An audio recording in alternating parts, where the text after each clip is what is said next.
Bonjour et bienvenue sur cette chaîne si nous parlons finance, tech, investissement et crypto-monnaies. Dans cette vidéo, je vais vous énumérer 6 erreurs qui m'ont fait perdre des millions dans l'investissement sur les crypto-monnaies. Vous apprendrez beaucoup en vous instruisant tout seul, mais vous apprendrez 2 fois plus vite en apprenant des erreurs des autres. Je vous donne un petit aperçu de l'une de ces nombreuses erreurs que j'ai commises et qui m'ont fait perdre beaucoup d'argent. Mon erreur ici a été de ne pas suffisamment m'informer. Je vous explique. Fin 2019, début 2020, j'ai accumulé du Bitcoin à différents prix. J'ai acheté à 5 000 $, 4 000 $, 6 000 $, bref, j'ai acheté à différents prix pour un total de 0,2 Bitcoin, équivalent à l'époque à près de 400 000 francs. J'ai revendu quelques mois plus tard quand le prix du Bitcoin atteint les 11 000 $, réalisant ainsi une plus-value de près de 600 000 francs. 600 000 francs, c'est quand même beaucoup d'argent.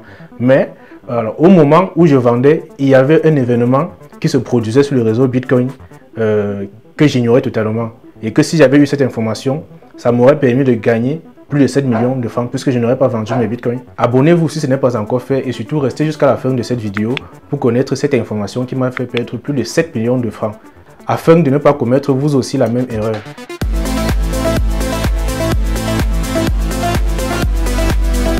Première erreur, transférer une crypto-monnaie en utilisant la mauvaise blockchain. Pour transférer une crypto-monnaie d'un compte à un autre, vous avez besoin de l'adresse du compte en question. Ici, il faut savoir déjà que les crypto-monnaies fonctionnent sur des blockchains différentes. La blockchain étant à considérer ici comme le réseau au sein duquel transite la crypto-monnaie en question. L'erreur survient généralement lorsque vous allez envoyer une crypto-monnaie en utilisant la mauvaise blockchain. C'est-à-dire vous allez par exemple transférer une crypto-monnaie qui est sur la blockchain du Bitcoin par exemple, en utilisant la blockchain d'Ethereum. Les deux blockchains étant incompatibles, cela va conduire tout simplement à la perte de vos fonds et les fonds en question seront irrécupérables. Un deuxième cas, c'est par exemple si je veux vous envoyer de l'USDT et je vous demande une adresse à laquelle je vais faire le dépôt et vous m'envoyez une adresse qui est sur la Binance Chain et moi par exemple je transfère les fonds en utilisant le réseau Ethereum. Ça va également conduire à la perte des fonds. Sauf que dans ce cas particulier, grâce à des petites manipulations techniques, il est possible de récupérer les fonds. Pour en savoir plus, si vous avez des questions concernant ce type de situation, n'hésitez pas à me suivre sur Facebook ou à rejoindre le groupe Telegram dont le lien est dans la description et posez-moi vos différentes questions. L'erreur que beaucoup de débutants commettent, c'est que lorsqu'ils entendent parler d'une crypto-monnaie dont le prix a explosé, où les gens gagnent beaucoup d'argent, ils vont se précipiter pour en acheter. Cette erreur, moi-même, je l'ai commise 2 ans plus tôt. Lorsqu'un ami m'a parlé d'une crypto-monnaie sur laquelle il avait déjà fait un x10, c'est-à-dire que pour un investissement de 200 $, il était déjà à 2000 $. Moi, j'ai investi 700 $ dessus.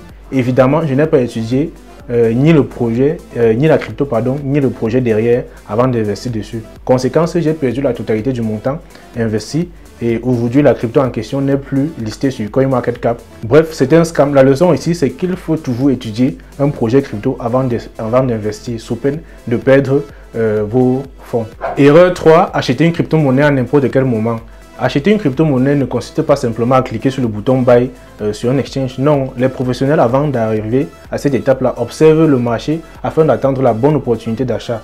J'ai réalisé une vidéo sur le sujet. Vous pouvez cliquer sur le lien qui s'affiche juste à l'écran pour la regarder, pour voir les stratégies à mettre sur pied pour acheter une crypto-monnaie au bon moment.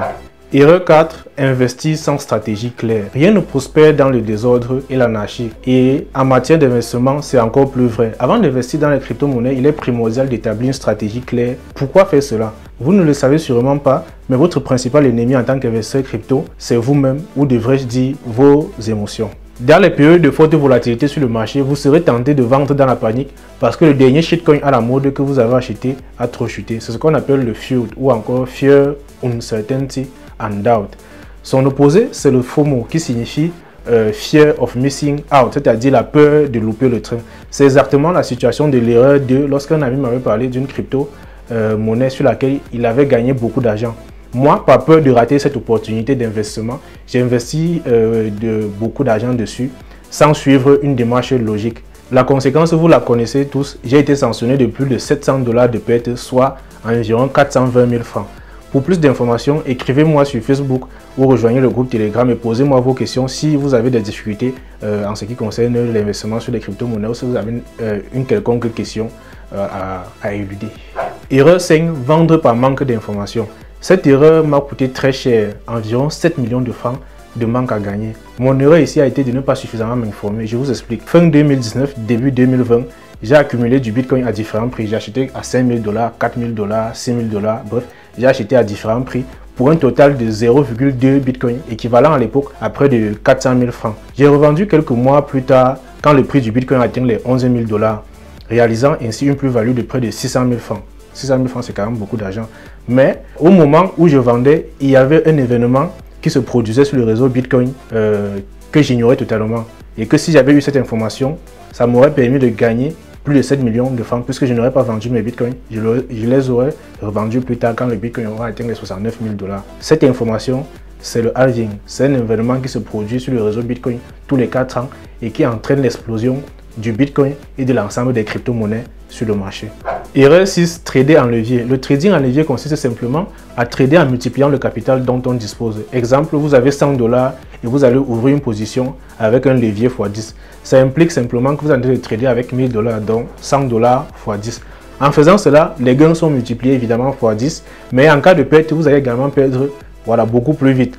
Donc la conséquence, c'est que lorsque vous gagnez beaucoup plus vite. Lorsque vous perdez également beaucoup plus vite.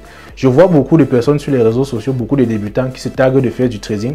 Beaucoup qui me contactent sur TikTok, Facebook pour me demander de les apprendre à trader. Je profite de cette occasion pour appeler les chiffres. 90% des traders ne sont pas rentables. Ça signifie que 90% de ceux qui font du trading perdent de l'argent et ce pourcentage comprend les traders professionnels, donc c'est-à-dire des personnes qui ont suivi des études en la matière.